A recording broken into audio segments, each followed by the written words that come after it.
Hello বন্ধুরা, আজকে রান্না করবো চিকেন রোস্ট। চলুন শুরু করা যাক।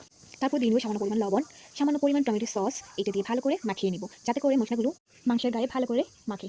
এরপর আমি অফ ক্যামেরায় সামান্য পরিমাণ হলুদ গুঁড়ো দিব, যাতে করে মাংস ভাজলে একটু সুন্দর কালার আসে। তারপর আমি 20 মিনিটের জন্য রেস্টে দিয়ে রেখেছি। তারপর একটা প্যানে আমি সামান্য পরিমাণ তেল নিয়েছি। তেলটা গরম হয়ে আসলে আমি চিকেনগুলো এখানে ছেড়ে দিব। আমি সব চিকেনগুলো এখানে আস্তে আস্তে করে দিয়ে নিলাম। তারপর এগুলো ঢেকে দেবো, যাতে করে চিকেনটা সিদ্ধ হয়ে যায়, ভাজা ভাজা হয়ে যায়। দেখতেই পাচ্ছেন কীরকম ভাজা হয়েছে। আমি 10 মিনিটের মতো ভেজেছি। তারপর আবার নাড়াচাড়া করে আমি আবার 10 মিনিটের মতো 5 মিনিটের মতো আমি ভেজেছি। এই দেখতেই পাচ্ছেন কীরকম ভাজা হয়েছে। এখন আমি এগুলো উঠিয়ে নেব। রোস্ট রান্নার জন্য দুধের প্রয়োজন। আমার কাছে যেহেতু লিকুইড দুধ ছিল না, তাই পাউডার দুধকে সামান্য পরিমাণ পাউডার দুধ নিয়ে পানিতে গুলিয়ে নিয়েছি।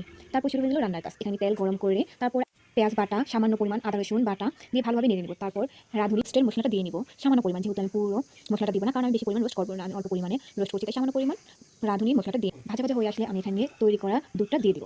তারপর এটি আমি ভালোভাবে নাড়াচাড়া দিয়ে নিব, যাতে দুধটা মশলার সাথে মিশে যায়। তারপর এখানে আমি ভেজে রাখা মাংসগুলো এখানে দিয়ে দিব। দিয়ে এইটা আমি ভালোভাবে মশলার সাথে কষিয়ে নিব 5 মিনিট।